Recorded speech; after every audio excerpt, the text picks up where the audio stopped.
السلام عليكم ورحمة الله وبركاته. اللهم صل وسلم وبارك عليك يا حبيبي يا رسول الله. عاملين ايه؟ يا رب تكونوا في احسن صحة واحسن حال. النهارده جايبه لكم فيديو حلو جدا جدا، هنتكلم عن الحلل الجرانيت، افضل الانواع او افضل الماركات، ازاي تختاري الحله الجرانيت بتاعتك، ازاي تختاري نوع كويس يعيش معاكي فتره طويله جدا، طريقه استخدام الحلل الجرانيت، تجربتي الخاصه مع الحلل الجرانيت واي ماركه انا اشتريت. يلا بينا نبدا الفيديو بتاعنا النهارده، بس ما تنسوش لايك للفيديو وشير عشان الكل يستفيد، واللي ما اشتركش في قناتي شرفني جدا الاشتراك في القناه وفعلوا الجرس عشان يوصل لكم كل جديد انا بعمله. الحلل الجرانيت زي ما احنا عارفين ان سعرها غالي جدا، ومش كل يوم بنشتري حلل جرانيت، عشان كده لازم تعرفي كويس جدا النوع اللي انت هتشتريه قبل ما تنزلي. لازم تعرفي ازاي تختاري الحله الجرانيت اللي تعيش معاكي فتره طويله.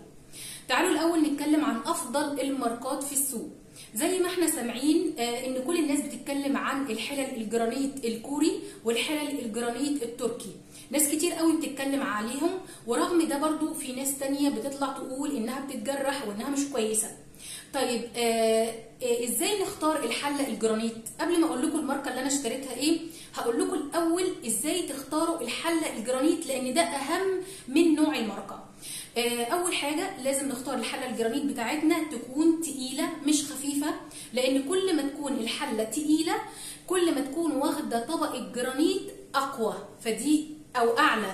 كل ما تكون الحله تقيله تعرفي ان هي واخده طبق الجرانيت حلوه جدا، بس لما تكون الحله خفيفه بتبقى واخده طبقه من الجرانيت خفيفه بتتقشر بسرعه جدا، فدي نستبعدها. يبقى اول حاجه واحنا بنختار الحله الجرانيت تكون تقيله. تاني حاجه واحنا بنختار الحله الجرانيت تكون الايادي بتاعتها زي دي كده، منها فيها، ما تكونش ايادي بتتفك وبتتركب. تمام، دي برضو نقطه مهمه جدا. تعالوا بقى اقول لكم على الحلل الجرانيت بتاعتي نوعها ايه وانا اخترتها ازاي. الحلل الجرانيت بتاعتي اماراتي، ولا هي كوري ولا هي تركي. الحله تقيله ما شاء الله، وده اللي انا فهمته ان الحله الجرانيت التقيله افضل كتير قوي من الخفيفه. تعالوا اوريها لكم. الحلل بتاعتي دي ليها حوالي سنه او اقل من سنه بحاجه بسيطه. هوريكم الحلل اللي عندي شكلها ايه. بصوا ده شكلها، والايادي زي ما انتم شايفين من نفس الحله. بصوا ده شكلها من جوه، الغطا تقيل جدا. بصوا فيها فتحه هنا عشان البخار. واحده واحده بقى اوريكم الحله من جوه. ده شكل الحله من جوه، بسم الله ما شاء الله، تحفه. زي ما انتم شايفين مفيش فيها جروح، مفيش فيها خطوش. ليه بقى؟ لان الاهم جدا جدا من الماركه انك تعرفي تستخدمي الحلل الجرانيت كويس جدا. الحلل الجرانيت مش ما تدخليش فيها معلقه معدن، ما تدخليش فيها معلقه خشب، لازم تستخدميها معلقه سيليكون. تمام، معلقه سيليكون مهمه جدا جدا عشان تفضل معاكي زي ما انتم شايفين كده. وده الظهر بتاعها. الماركه بتاعتي اماراتي اسمها ماستر، بصوا مطبوع عليها من تحت. تمام، دي الحله الكبيره انا برشحها جدا، بتنفعني في حاجات كتير قوي. اهي شايفين حلوه جدا جدا. تعالوا بقى اوريكم اللي اصغر منها شويه. اهي دي اللي اصغر منها شويه، نفس الكلام، شكلها حلو جدا جدا. انا بس بوريها لكم من جوه عشان اثبت لكم. طبعا الحلل دي انا استخدمتها، اثبت لكم ان هي بسم الله ما شاء الله مش متجرحه ولا فيها اي حاجه.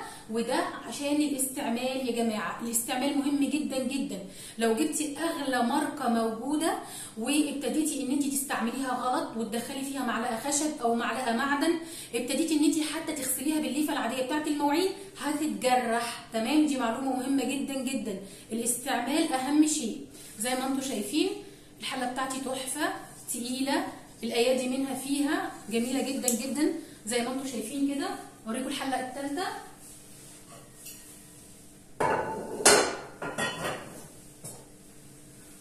اهي دي المقاس الثالث. طبعا انت لما بتروحي تشتري الحلل دي كل حله بتكون في كرتونه لوحدها متغلفه كويس جدا، فانت مش شرط انك تشتري كذا حله مع بعض، هم مش طقم. انا اللي اخترت المقاسات دي، اخترت المقاسات اللي تناسبني. ممكن انك تشتري كل حله حله لوحدها. تمام، برضو نفس الكلام، تحفه جدا جدا ما شاء الله، حلو قوي. شايفين؟ طبعا انت اختاري المقاسات اللي تناسبك، بس بجد هي تحفه جدا جدا. انا اوريكم بقى المقاس الرابع اهو. دي اصغر حاجه بالنسبه لي انا، عشان انا بعمل كميات كبيره، دي اقل حاجه انا استخدمتها زي ما انتم شايفين كده. حلو جدا جدا. ليها عندي سنه او اقل من سنه بحاجه بسيطه. استخدمتهم الحمد لله، محافظه عليهم جدا جدا، مش بدخل فيهم غير المعلقه السيليكون، حتى الخشب مش بحطها فيهم. بعد ما بخلصها ببتدي ان انا اجيب سفنجه، حتى الليفه ممنوع، واغسلها بالسفنجه، وبعد كده اجيب مناديل بتاعه المطبخ وانشفها كويس جدا واشيلها. لو استعملتيها بنفس الطريقه هتعيش عندك فتره طويله جدا. وده مش للحلل الجرانيت وبس، ده لاي حاجه عندنا في البيت لو اهتمينا بيها وحافظنا عليها هتعيش بدل السنه 10 واكتر من كده. فخدوا بالكم، الاستعمال مهم جدا جدا.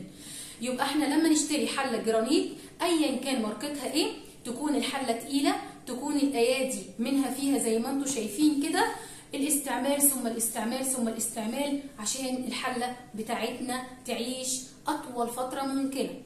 وزي ما قلت لكم هي نوعها اماراتي، والماركه هي مطبوعه من تحت ماستر. تمام، دي تجربتي مع الحلل الجرانيت. حبيت ان انا اقول لكم لان انا عارفه ان مش كل يوم بنشتري حلل الجرانيت، عشان كده عايزين حاجه تكون حلوه، وازاي نحافظ عليها وازاي نهتم بيها. مميزاتها كتير جدا جدا جدا.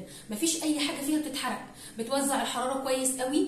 اي حاجه فيها لما نيجي نقلبها بتتقلب بسهوله جدا جدا، غير الالومنيا وغير الاستانلس، حلوه جدا جدا جدا. يمكن انا شايفه فيها عيب واحد بس، او ممكن انتوا تحسوا ان هو مش عيب. لما بنخلص الاكل ما بحسبش الاكل فيها وادخله التلاجة، لان عرفت ان هو بيتفاعل معاها. فبمجرد الاكل ما يخلص بنبتدي ان انا افضي من الحله الجرانيت واحط في اي حاجه تانية، واخد الحله بتاعتي اغسلها.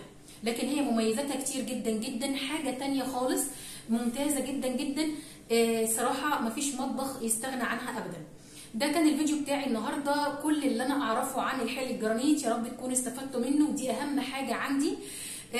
لو استفدتوا من الفيديو وعجبكم الفيديو بتاع النهارده، ما تنسوش لايك للفيديو وشير عشان الكل يستفيد. واللي ما اشتركش في قناتي شرفني جدا الاشتراك في القناه، وفعلوا الجرس عشان يوصل لكم كل جديد انا بعمله.